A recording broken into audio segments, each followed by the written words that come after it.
राज्यों के सभी सम्मानित मंत्रीगण, जनप्रतिनिधिगण, chief of defence staff, navy और आर्मी के चीफ्स, सेक्रेटरी एसडब्ल्यू, सेंटर और स्टेट्स के सारे सीनियर ऑफिशियल्स, सबसे पहले इस बैठक में मेरी तरफ से भी आप सभी का स्वागत है, अभिनंदन है।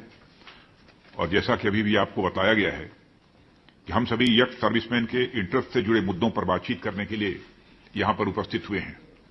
वैसे तो हम सभी किसी न किसी फोरम पर मिलते रहते हैं, हमारी बातचीत भी होती रहती है और हमारे यंग सर्विसमैन के वेलफेयर से जुड़े भी काम होते हैं, वे भी सुचारू रूप से चलते ही रहते हैं। पर फॉर्मली इस मीटिंग को ऑर्गेनाइज करना हमारे यंग सर्विसमैन और उनके परिजनों के वेलफेयर और वेलबींग के प्रति हम सबके विशेष कंसर्न को यह दिखाता है।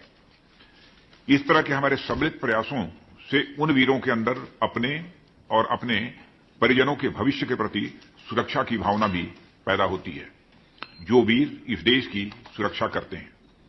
साथियों, किसी भी राष्ट्र के लिए सेनाओं का क्या महत्व होता है, इस पर अधिक बात करने की आवश्यकता मैं नहीं समझता हूं।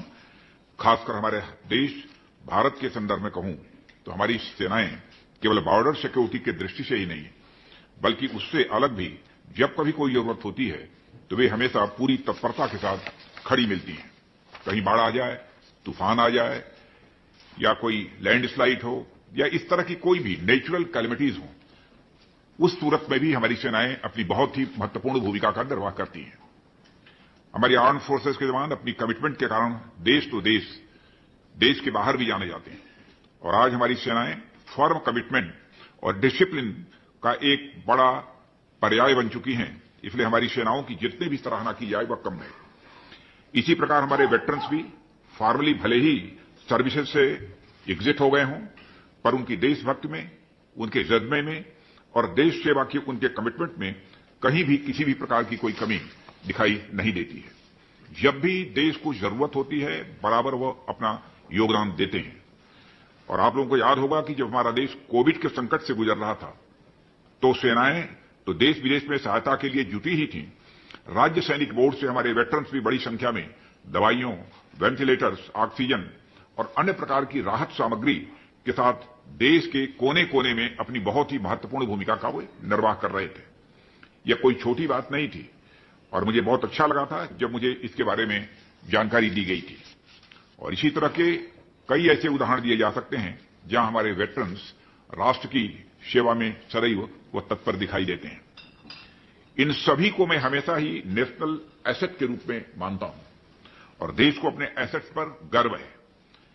इन सभी वीरों और उनके परिवार की देखभाल और रीसेटलमेंट को इंश्योर करना यह हमारी एक नेशनल रिस्पांसिबिलिटी है, जिससे ये सभी एक गरिमामय जीवन व्यतीत कर सकें और हमारी सरकार इसके लिए पूरी तरह से कमिटेड है। साथियों, हमारे देश में अनेक प्रकार के प्रोफेशनल्स होते हैं। सभी अपने अपने अनुरूप अपनी क्षमता के अनुसार राष्ट्र की सेवा करते हैं। हमारे देश में ब्यूरोक्रेट्स हैं, डॉक्टर्स हैं, इंजीनियर्स हैं, चार्टर्ड अकाउंटेंट्स हैं, टीचर्स हैं और सभी राष्ट्र की प्रगति में अपना अपना योगदान करते ही हैं। पर आप लोगों ने ध्यान दिया होगा कि इस देश में कितने ऐसे प्रोफेशंस हैं जिसमें यंग प्रोफेशनल्स के वेलफेयर के लिए एक पूरा विभाग ही बनाया गया, जबकि हमारे वेटरन्स बंधुओं के वेलफेयर के लिए रक्षा मंत्रालय में बाकायदा एक डेडिकेटेड डिपार्टमेंट है। यह इस बात का प्रमाण है कि हमारे वेटरन्स के प्रति राष्ट्र की जिम्मेदारी क्या है और राष्ट्र की प्रायोरिटी क्या है, उनके प्रति हमारी चिंता क्या है और वेटरन्स हमारे लिए क्या मायने रखते हैं। और यह देश हमारे सैनिकों और वेटरन्स के प्रति बड़ी कृतज्ञता और सम्मान का भाव भी रखता है। हम सबके लिए यह खुशी की बात है कि हमारे सैनिकों के कल्याण के लिए केंद्र और राज्य सरकारों ने हमेशा मिलकर काम किया है और यह विषय उन विषयों में से एक है जिसमें दोनों सरकारें बढ़ चढ़कर अपना योगदान देती रही हैं। कभी भी हमें यह सुनने को नहीं मिला है जब राज्य सरकारें यह कहें कि यह सब्जेक्ट तो सेंट्रल गवर्नमेंट का है और इसलिए सैनिकों के कल्याण का मुद्दा केंद्र का मुद्दा है, अथवा केंद्र बोले कि सभी राज्य अपने अपने सैनिकों के बारे में चिंता करेंगे, या कोई एक दूसरे को कभी नहीं कहता है। हमेशा से ही दोनों ने सैनिकों के प्रति अपनी जिम्मेदारी बखूबी निभाई है और उनके प्रति अपने कर्तव्य का सुचारू रूप से निर्वहन भी किया है। केंद्रीय सैनिक बोर्ड द्वारा किए जा रहे वेलफेयर वर्क्स कोऑपरेटिव फेडरलिज्म का एक जीता जाता यह उदाहरण है।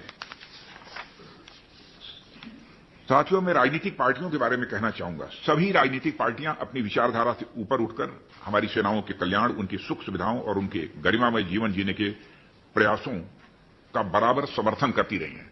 मैं यह नहीं कहता कि सारी राजनीतिक पार्टियां इसमें बहुत महत्वपूर्ण भूमिका का निर्वाह करती हैं, गवर्नमेंट में रहती हैं, निर्वाह भी करती हैं, लेकिन वह इस प्रकार के जो भी इफर्ट्स गवर्नमेंट के द्वारा किए जाते हैं उसकी सभी के द्वारा प्रशंसा की जाती है, उसका समर्थन किया जाता है और ऐसा करना उचित भी है, क्योंकि जब हमारी सेनाएं सीमा पर खड़ी होकर सुरक्षा का कार्य करती हैं तो उस समय वह किसी एक खास राज्य या किसी खास पार्टी या देश के किसी खास समुदाय की सुरक्षा नहीं कर रही होती हैं।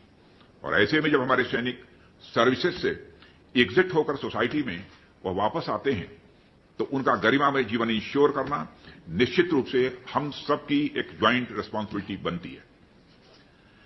साथियों, आप सभी अवगत होंगे कि हमारी सेनाओं को युवा बनाए रखने की आवश्यकता के मद्देनजर हमारे सैनिकों की एक बड़ी संख्या को 35 to 40 ईयर्स की उम्र में ससम्मान सेवा मुक्त कर दिया जाता है।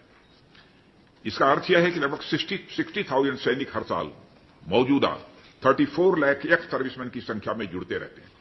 प्रतिवर्ष 60,000 एक्स सर्विसमैन के रूप में जुड़ते हैं। इसलिए इन पूर्व सैनिकों और उनके परिजनों की देखभाल करना यह हम सबका एक बड़ा दायित्व है। एक्स सर्विसमैन अपने काम में दक्ष होने के साथ साथ ईमानदार और अनुशासन में रहते हुए देश और समाज के लिए वो बराबर कार्य करते हैं। सभी राज्यों में पूर्व सैनिकों के लिए नौकरियों में रिजर्वेशन है, परंतु इनका पूरी तरह से पालन कराना और उसकी मॉनिटरिंग करने की जरूरत है, ऐसा मैं मानता हूं।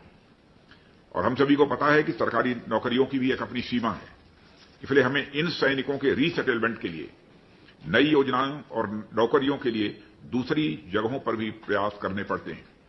मुझे यह बताते हुए खुशी होती है कि कुछ राज्यों ने नए इनिशिएटिव्स लेकर एक्स सर्विसमैन के लिए नई नौकरियों का इंतजाम किया है। हालांकि इसमें अभी बहुत कुछ आगे भी करने की जरूरत है। साथियों, राज्यों में सैनिक कल्याण और कल्याणकारी स्कीम्स का संचालन राज्य सैनिक बोर्ड व जिला स्तर पर जिला सैनिक बोर्ड के द्वारा किया जा रहा है। वर्तमान में देश भर में सैनिकों के कल्याण के लिए 34 राज्य सैनिक बोर्ड कार्यालय व 409 जिला सैनिक बोर्ड कार्यालय इस समय कार्यरत हैं। और मुझे यह बताते हुए खुशी हो रही है कि हमारे सामूहिक और निरंतर प्रयासों से केंद्रीय सैनिक बोर्ड इस सभी कल्याणकारी स्कीम्स के अंतर्गत पिछले 3 फाइनेंशियल ईयर में 3.16 लाख बेनिफिशरीज को लगभग 800 करोड़ रुपए की वित्तीय सहायता दी गई है और गत वित्तीय सहायता वर्ष में 1 लाख लाभार्थियों को लगभग 242 करोड़ रुपए ये वितरित भी किए गए हैं। इसके अतिरिक्त पैराप्लेजिक रिहेबिलिटेशन सेंटर किरकी और मोहाली, चेशायर होम तथा देहरादून, लखनऊ और दिल्ली सहित देश भर के 36 वार मेमोरियल हॉस्पिटल्स के संस्थागत अनुदान भी दिया गया है।